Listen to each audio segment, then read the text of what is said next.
Bonjour, c'est Marie Faé. Bienvenue au 4e exercice du défi Argent et Abondance qui s'intitule Expressions et mythes sur l'argent et consiste à lister les expressions et les mythes que l'on connaît, puis à se demander s'ils représentent une vérité absolue. Alors, parmi les expressions que je connais, il y a l'argent ne fait pas le bonheur, mais il y contribue. Alors en fait, il suffit de voyager pour se rendre compte que l'argent ne fait pas le bonheur. Point. Pourquoi on dit qu'il y contribue? Peut-être parce que nous, occidentaux, on s'est mis en tête que pour être heureux, on avait besoin de posséder des biens, d'avoir un certain confort, des trucs que l'argent peut acheter, alors qu'en fait être heureux, c'est un état d'esprit, ça n'a rien à voir avec l'argent. Je connais également le temps c'est de l'argent. Alors, même si ça s'applique pas à une grosse somme qu'on aurait gagnée au loto. Même si ça s'applique pas aux gens très riches qui vivent de leurs investissements ou à ceux qui sont en difficulté et qui touchent des aides, je trouve que c'est quand même plutôt vrai quand on travaille. Mais dans ce cas, en fait, c'est une expression que je préfère quand on l'inverse. L'argent, c'est du temps. Quand on dépense, par exemple, 80 €, on dépense... Enfin, cette chose nous a coûté une journée de travail, hein, littéralement. J'aime bien citer cet exemple où une fois j'ai travaillé exceptionnellement du soir pour une prime de 200 €. Je suis rentrée chez moi après ma soirée sur les rotules, hein, forcément j'avais pas l'habitude. Et le lendemain je me suis rendu compte que j'avais dû mal garer les voitures parce que elle avait été enlevée. J'ai donc payé 200 € de fourrière. Et du coup, moi dans mon cœur brisé, j'estime que j'ai perdu ma soirée en fait. J'ai perdu ma soirée. Si j'étais restée chez moi, j'aurais passé du temps avec mon compagnon. Alors certes, j'aurais pas gagné, mais j'aurais pas perdu non plus cette prime. Et maintenant, j'y réfléchis à 2 fois avant d'aller travailler du soir. Parce que le temps qu'on passe au travail, on le passe pas auprès de nos proches et ça vaut pas toujours le coup. Voilà, je connais aussi l'argent, ça pousse pas dans les arbres.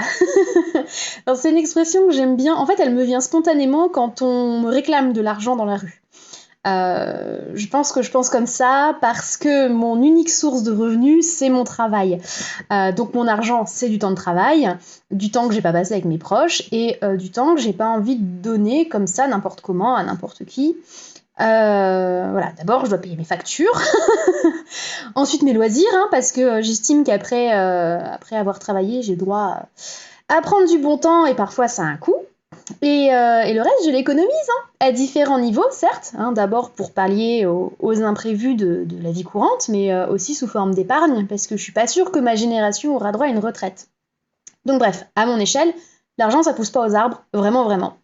Cependant, il suffit de se pencher quelques heures sur les cours d'économie, voir sur des vidéos YouTube qui vulgarisent ces mêmes cours, pour se rendre compte que malgré ce que notre cher président raconte au personnel soignant, l'argent magique, ça existe. Ça peut pousser sur les arbres. Pour ce qui est des mythes, j'en avais pas vraiment en tête. Alors il y en a un, effectivement, que je connais, qui est que l'amour et l'argent font pas bon ménage. Et évidemment que c'est un gros fake. Voilà, je connaissais pas d'autres mythes. Mais effectivement, à force de se répéter des trucs faux, on finit par les intégrer et par se créer des biais de réalité. Donc c'est hyper important de garder un certain recul. Du coup, j'apprécie beaucoup cet exercice qui est un joli rappel à l'ordre. Côté tarot, j'ai tiré la carte de l'instant présent, qui est une très jolie carte qui nous incite à ne plus concentrer notre attention sur ce qui est ailleurs, mais sur ce qui se passe ici et maintenant. En effet, le passé n'existe plus, le futur n'existe pas encore, il n'y a qu'un seul moment où on peut s'épanouir, c'est le présent. Il convient d'accepter la façon dont les choses arrivent et de ne pas s'inquiéter si on trébuche. Relevons-nous, secouons la poussière de nos vêtements et continuons notre chemin. Voilà, c'est tout pour aujourd'hui. Je vous retrouve demain pour le 5e exercice du défi. D'ici là, prenez bien soin de vous. Bye!